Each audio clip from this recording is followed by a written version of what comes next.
Sometimes we think one small lie won't hurt anyone. But what happens when those lies snowball into something you can't take back?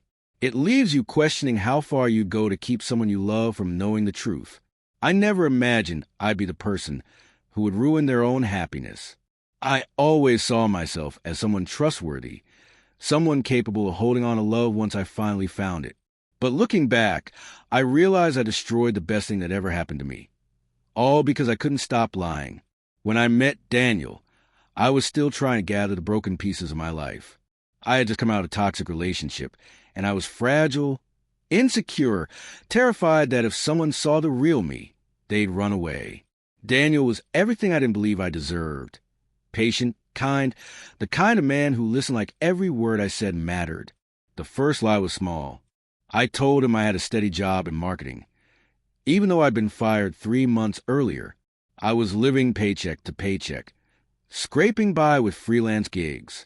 But I didn't want him to think I was a failure. When he smiled and said, "Wow, that's impressive," I felt a strange blend of guilt and relief. It should have ended there, but lies never stay small.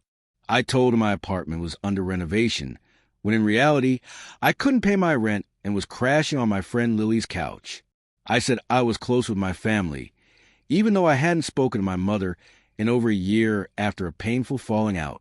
Every time he asked something personal, I twisted the truth. I was convinced that if he saw the real version of me, he'd stop loving me.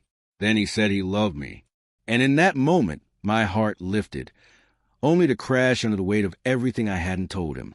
I remember lying awake that night, staring at the ceiling, thinking that he didn't really love me. He loved the version of me I had carefully constructed. Things started to unravel the night. He invited me to dinner with his friends. "Everyone's dying to meet you," he said with that warm smile. I panicked. I didn't want him to ask about my job or where I lived. I rehearsed fake stories, making sure every lie was consistent.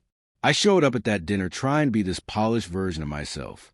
Then someone asked, "Where exactly is your office?" I froze. My brain stalled. I mumbled something vague about the downtown district, but I could feel Daniel watching me, noticing something was off. After that night, he grew quieter. He didn't ask as many questions, but I could feel the shift.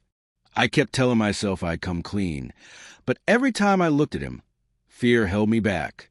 The moment it all fell apart came a week later. Daniel showed up unexpectedly at Lily's apartment. I was in pajamas, working on freelance copy.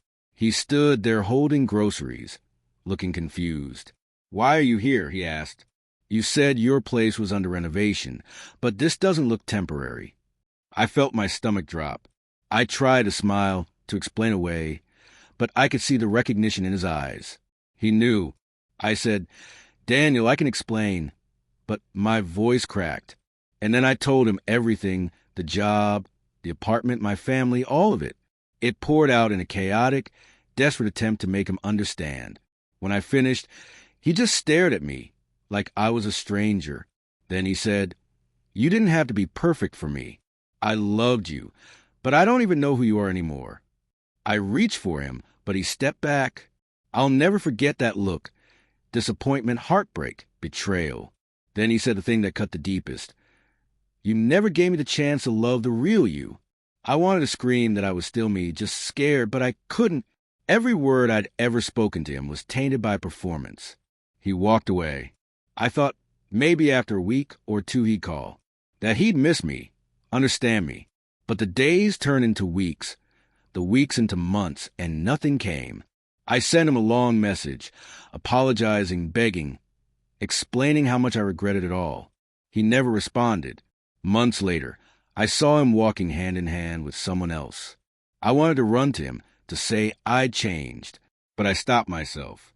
I'd done enough damage. Now, when I look back, I see that I wasn't just lying to him. I was lying to myself. I thought I could build something real on top of dishonesty, that if I faked it long enough, I'd eventually become the person I pretended to be. But love doesn't work like that. Love demands honesty, vulnerability, truth. I lost Daniel. I lost the best thing I ever had because I was afraid of being seen. I still wonder if he ever thinks about me, if he ever remembers the good moments or if all he sees is the betrayal. If I could go back, I'd tell him everything from the start, the messy, flawed, broken parts. Maybe he wouldn't have stayed, but at least I wouldn't carry this weight. I think the hardest part isn't just losing him. It's knowing that I'll never fully forgive myself. Because fear and insecurity can destroy something more thoroughly than any act of betrayal ever could.